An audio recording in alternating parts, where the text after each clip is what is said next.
What's up, Ragnarok fans?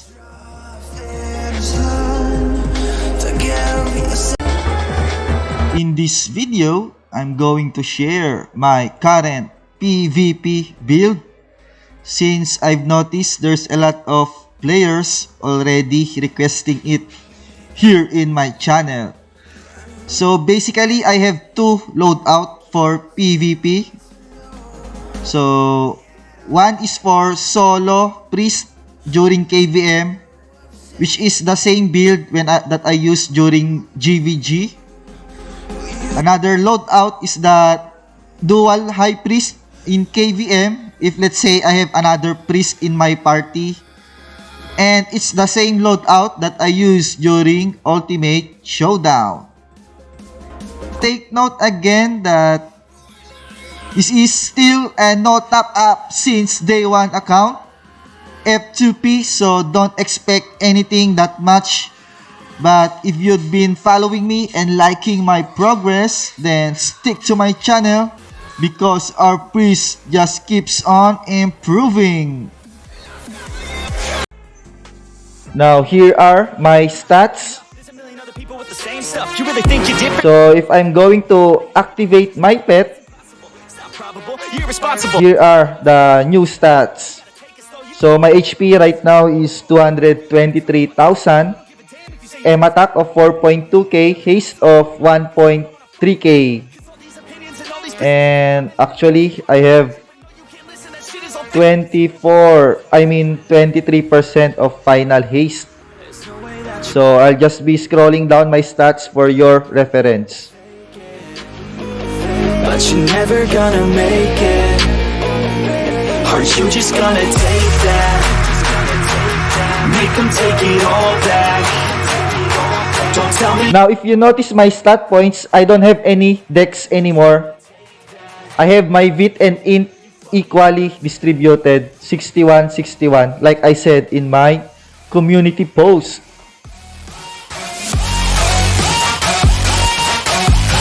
And here are my current equipment. So still, I'm using a golden spike set, all of which are tier 3. For my enchants and cards, I have a video already about my targeted cards and enchants in my channel. So for this one, I'll just be scrolling down to you my current cards and enchants for your reference. So basically, the decks I'm going to replace that one.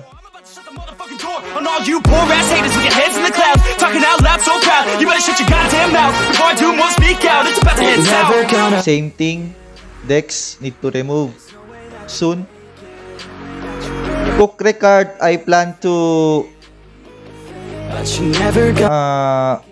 change it with another Obion card soon, but not my top priority. For Notus card, I'm going to change it to Matir card soon. Frildora, I'm not planning to change it to Hod. I prefer Frildora. So, Sasquatch.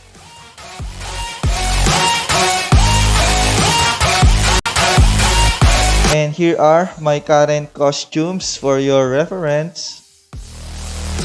So I'm using triple Mami card at the moment, but I plan to change the two into Pierre card for 6% M attack.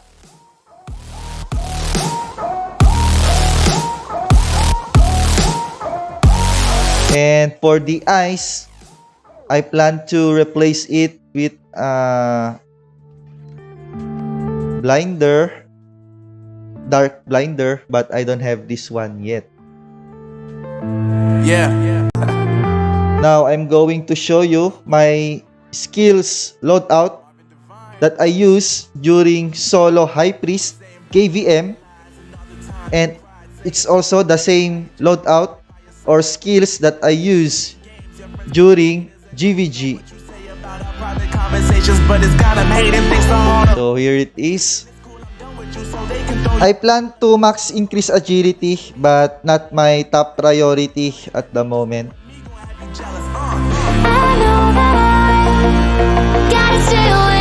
So, Sanctuary, max, of course. I plan to max Assumption as well.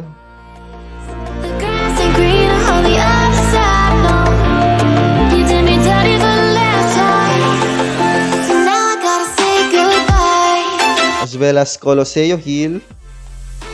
Decrease Agi, I plan to max that as well. And Lex Divina. Then I'm going to adjust how can I maximize my Magnus Exorcismus in the future. Because like what I told you guys, this is not just a pure support priest. This is a 50% support and 50% offense. But on the early phase or early game, I focus on tankiness and healing support. But later on, will be DPS skills that you will see here in my build. Next is I'm going to show you the skills that I use whenever I'm on a dual high priest party, and it's also the same skills that I use during Ultimate Showdown.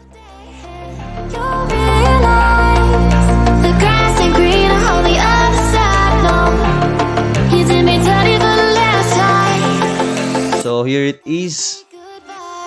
So basically, I don't have blessing because the other priest is the one that's using blessing, as well as the increased agility. So it's being used by the other priest.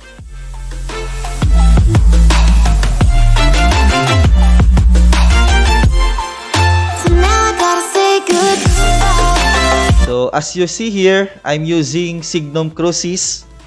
So this one is a debuff that in the future it will become deadly because this one is based on int. And in endgame, we will have a lot of stats, especially the stats that matter to us, which in our case, int, right?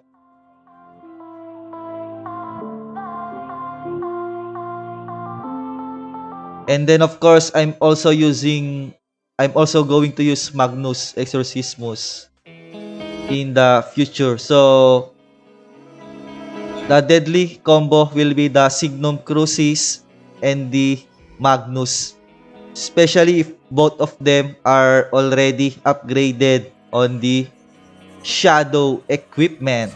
Dark and cold-hearted, I'm breathless to say the least. Now here are the auto battle settings for my solo priest or GvG skill. So basically all of which are auto except for the Sacred Blessing and Angelus. Actually, even the Resurrection, I usually use this in manual. But it's still okay if you put it in auto. But prioritize resurrecting dead priest, okay, during GvG. So for my custom skills, I have Holy Light and Blessing in one combo, which is this one. So last priority to use. And I have my Colosseo and Light Blessing combo, which is this one, which is a priority after using Kyrie, right? And here are my auto battle setting during KVM with a dual priest setup, and the same during Ultimate Showdown. So as you can see, I have all of which in auto because I'm too lazy. But if you can use Lex Divina in manual, then I think it's better for you. You have fast hand. So I put Resu in auto, but if I see the other priest dying already, then I'm going to keep an eye on him and try to do manual resu, prioritizing the other priest. And here are my custom skills. So Colosseo Heal, Light Blessing, and Angelus in one combo, which is this one. And then Holy Light, Decrease Agi, Signum Crucis in one combo, which is this one. So as you notice, all of my 2 offensive skills are this priority. So heal first before casting any offense on the enemy. And the Magnus will be on the very last priority. Something like that. For shadow equipment, basically you can just max everything in here, because per level of shadow equipment there's only a certain max upgrade. So eventually you'll be able to max all of this, right? And it's not that easy to level up a shadow equipment. So as you can see here, everything is max, including the decks that I say I will not put in my shadow equipment that I posted in my community tab. But again, because it's not that easy to level up, you can just max everything, right? Same thing with Pioneer. So max everything. For the bound, for solo priest, then use equip Holy Light. But for dual priest loadout, I equip my Signum Crucis. For the engrave, currently I'm not using Lex Aeterna, so I'm only losing Lex Aeterna at the moment during grinding. So I have Lex Aeterna put in here, but if I have additional or spare skill points, then I'm going to put Lex Aeterna in my PvP. For validation, of course, I'm going to put the Magnus Exorcismus. For the soul, I'm going to put Kyrie Elation. So because Kyrie, you can use it everywhere. Supposed to be the best one here is the decreased agility for PvP, but I prefer Kyrie for general usage. For my pets, I have 3 right now, but I only prioritize 2 at the moment, which is a Hornet and a Familiar.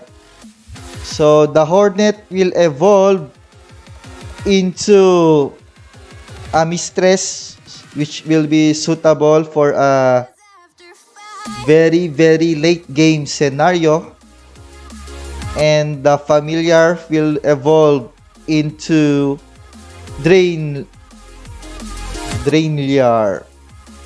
And I like the talent of the Drainliar, which restores their master's HP once per second.